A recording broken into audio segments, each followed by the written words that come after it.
নেত্রকোনায় BNP chairperson Begum Khaleda জিয়াকে মা সম্বোধন করে ফেসবুকে পোস্ট দেওয়াকে কেন্দ্র করে হামলায় ৪ জন আহত। নেত্রকোনা সদর উপজেলার ২২দার গ্রামে বিএনপি চেয়ারপারসন বেগম খালেদা জিয়াকে মা সম্বোধন করে ফেসবুকে দেওয়া পোস্টকে কেন্দ্র করে দুই পক্ষের মধ্যে সংঘর্ষের ঘটনা ঘটেছে। নেত্রকোনার প্রতিনিধি মোহাম্মদ নাজমুল ইসলামের পাঠানো তথ্য ও ভিডিওচিত্র দেখুন বিস্তারিত। নেত্রকোনার ঠাকুরাকোনা ইউনিয়নে একটি হামলায় অন্তত ৪ জন আহত হয়েছেন। অভিযোগ সূত্রে জানা যায়, স্থানীয় বিএনপির সহসভাপতি মোহাম্মদ আব্দুল হক ব্যাপারীর ছেলে সুমন ব্যাপারী ফেসবুকে বিএনপি চেয়ারপারসন বেগম খালেদা জিয়াকে মা সম্বোধন করে একটি পোস্ট করেন। এই পোস্টে কটূক্তিমূলক মন্তব্য করার পর উভয় পক্ষের মধ্যে উত্তেজনা সৃষ্টি হয়।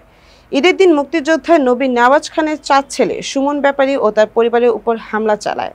হামলায় ৪ জন গুরুতর আহত হয়ে নেত্রকোনা আধুনিক সদর দপ্তর হাসপাতালে চিকিৎসাধীন রয়েছেন।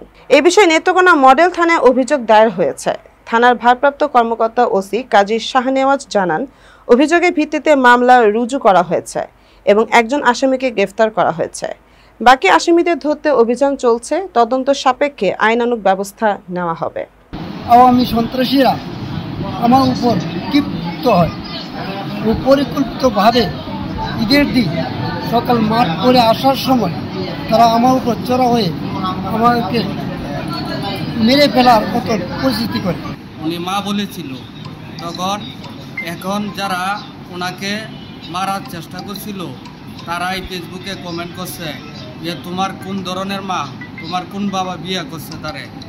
এটা সূত্র ধরে ঈদের দিন, ঈদের নামাজের পর তাদের ৪-৫ জনকে এলোপাতারিভাবে রান্দা দেওয়া লাঠি সোটা দিয়ে তাদেরকে হত্যার উদ্দেশ্য করে তাদের মাছদারের নভেম্বরের ছেলে ভাই মাসে আমার